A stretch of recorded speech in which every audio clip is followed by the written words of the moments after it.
Hello दोस्तों, स्वागत है आप सभी का इस नए वीडियो में। दोस्तों, क्लास 10th का हम साइंस पढ़ रहे हैं इस समय।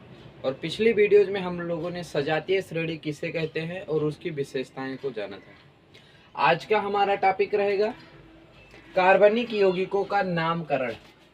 ठीक है, आज का टॉपिक हमारा रहेगा कार्बनिक यौगिकों का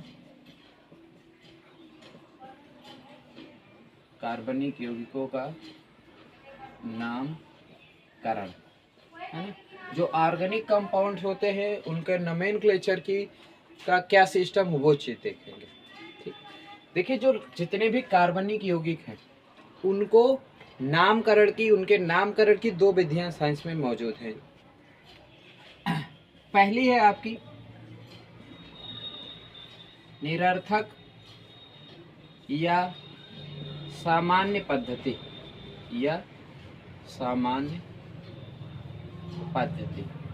ठीक है, ये नाम से ही पता चल रहा है। दूसरा है हमारे पास IUPAC पद्धति। ठीक है, पद्धति ये चीज। तो आपको दो चीजें समझ में आ गया कि हाँ भाई देखो, जो कार्बनिक यौगिकों का नामकरण है दो विधियों से कर सकते हैं।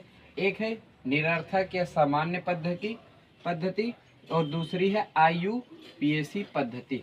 ये यू है यहाँ पर, IUPAC पद्धति। बारी बारी से हम इन्हीं को पढ़ना है। और इसमें से ये जो है आपका IUPAC, ये आप कह सकते हैं जान है। क्लास 10th में से अब आपका शुरू हो रहा है ये पूछा जाना। अगर आप अभी पढ़ लेंगे तो ये आपका 11th 12th जब तक आप पढ़ते रहेंगे ये IUPAC आती रहती है हमेशा। बहुत ज़्यादा इम्पोर्टेंट, मतलब आप बस इतना समझिए कि अगर आप ये नहीं पढ़ेंगे अभी तो आपको इसकी कमी हमेशा खलेगी, ये चीज़ है। ठीक है, तो अभी हम देखेंगे सबसे पहले सामान्य पद्धति, उसके बाद IUPAC पद्धति। तो आज के वीडियो में हम इसको कवर कर रहे हैं, सामान्य पद्धति को। ठीक, तो चलिए दोस्तों वीडियो शुरू करते हैं और आगे देखते हैं कि आखिरकार सामान्य पद्धति क्या होती है। फिर हम बाद में देखेंगे IUPAC पद्धति के बारे में। देखिए, सामान्य पद्धति नाम से ही पता चल रहा है कि ये इसमें जो नामकरण है सामान्य पद्धतियों से किया जाता था। इसमें होता क्या था कि जो भी कार्बनिक यौगिक थे, कार्बनिक यौगिकों का जो नामकरण होता था, इसमें कार्बनिक यौगिकों का नामकरण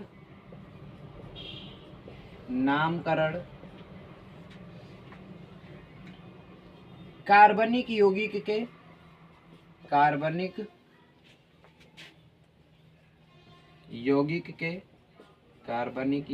के गुण, जो भी उसके गुण होते हैं। दूसरा प्राप्ति, मतलब कहाँ से प्राप्त होता है, गुण प्राप्ति।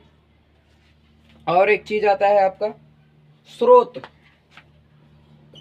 तथा स्रोत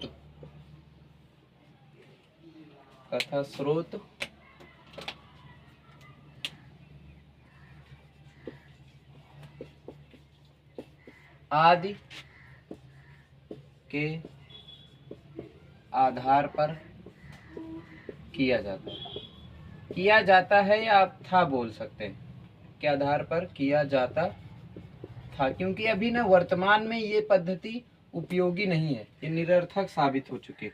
क्योंकि अभी कार्बनिक यौगिक इतने सारे खोज हो चुके, जब थोड़े से थे 5 10 थे 15 थे, ठीक है, तो उस समय ये पद्धति प्रयोग में लाई जाती थी और आसानी से हम नाम भी दे सकते थे।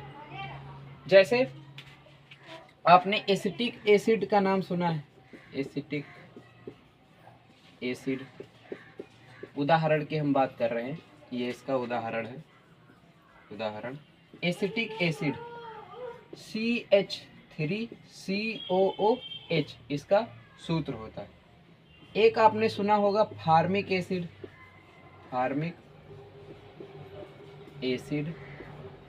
इसका HCOOH शायद सूत्र होता है, एक बार हम देख लेते हैं।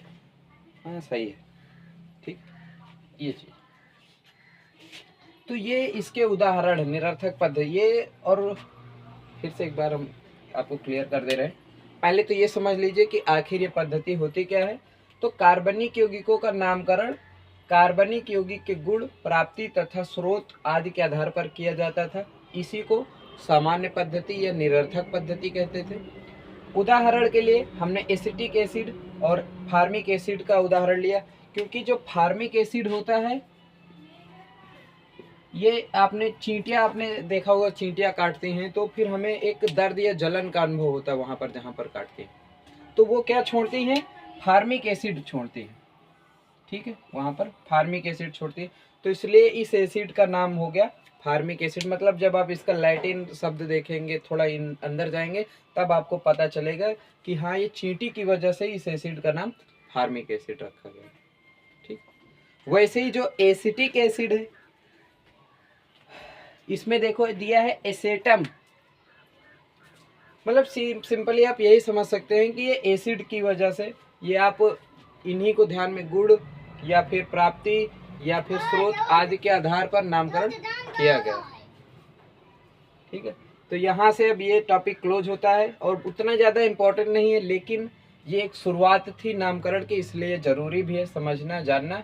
तो आपको समझ में आ गया होगा कि सामान्य पद्धति क्या होती है, इसमें नामकरण किस आधार पर करते हैं, और बहुत सारे कार्बनिक यौगिकों का नामकरण किया भी गया है, लेकिन अब उतना नहीं जानते लोग। लेकिन कुछ चीज़ों का नामकरण हो गया था और वो इतना प्रचलित हो गए, प्रसिद्ध हो गए, इसकी वजह से आज भी उन्हें जाना जाता है, जैसे एसिटिक एसिड या फार्मिक एसिड आदि। ठीक है, अगला वीडियो हमारा रहेगा IUPAC के बारे में, सबसे इम्पोर्टेंट टॉपिक रहेगा। कल हम उस वीडियो में IUPAC को समझेंगे और अच्छे से समझेंगे। मिलते हैं हम लोग नेक्स्ट वीडियो में। Thank you.